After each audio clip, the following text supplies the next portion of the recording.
Has also been with us since day one. Thank you for everything you do, and your family, and your company is awesome.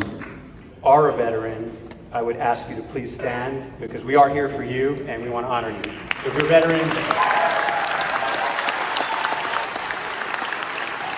both star spouses are represented this evening.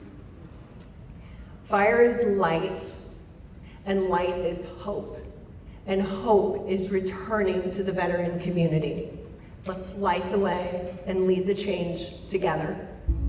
The VETS project changed my life. That group therapy session changed my life. This girl, that boy, and all of us in here owe them an extraordinary debt of gratitude. Some of the people in this audience literally owe them their lives. But my reputation is not worth more than their lives. And I think that's the bumper sticker that we all need to live our lives on. It's about honoring our promise to our military families and confronting the high incidence of suicide in the military and veteran community. More than 20 veterans kill themselves every day. 27% of post 9/11 veterans are diagnosed with PTSD. We have a crisis, and the idea that we wouldn't research potential breakthrough treatments is unacceptable. The status quo is inadequate, and it won't stop service members and veterans from committing suicide. The most recent phase 3 clinical trials with MDMA found that 86% of the study participants had reduced PTSD symptoms, and 71% didn't even qualify as having PTSD anymore. I have so many close friends of mine who could say that they're alive today because of this treatment. Their marriages have survived because of this treatment. The idea that we wouldn't even research it, that we would keep this out of the hands of people who need it, is appalling. We owe this to our service members.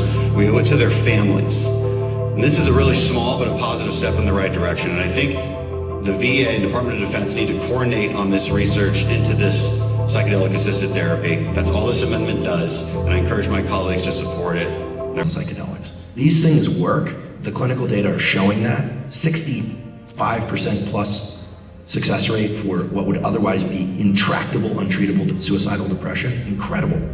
Ibogaine was described to me by a friend who's a former SEAL team operator, because he went down to Veteran Solutions, and he said it was eyes open, no hallucinations. Every time he would close his eyes, he would get a high definition, movie quality view of an experience from his life. And all of that might just sound really crazy and extreme, but keep in mind those same people are coming back to Stanford, and Nolan is scanning their brains before and after, and seeing incredible changes in the positive direction. People developing empathy for themselves. I mean, people really working through the barbed wire stuff of their past. It's headed towards mainstream medicine. And I think it's fundamentally important. These compounds are going to bend the arc of history in the right direction. Psychiatric neurological illnesses that veterans suffer from, right? I met with Marcus and Amber in 2020. I spent like 30 minutes talking to Marcus, and I wasn't talking to this hardened Navy SEAL, right? I was talking to this very humble, thoughtful guy. Then Amber tells me the story. Basically, he couldn't screw a light in a light fixture before he went down there, right? So it's like he went from really bad shape to like normal. This will be the first human neuroscience study of Ibogaine. It is the kind of apex psychedelic.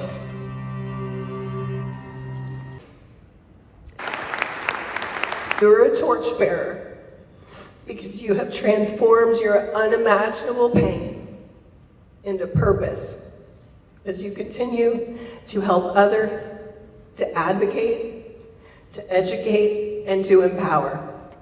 I love you dearly. Thank you for being the torchbearer.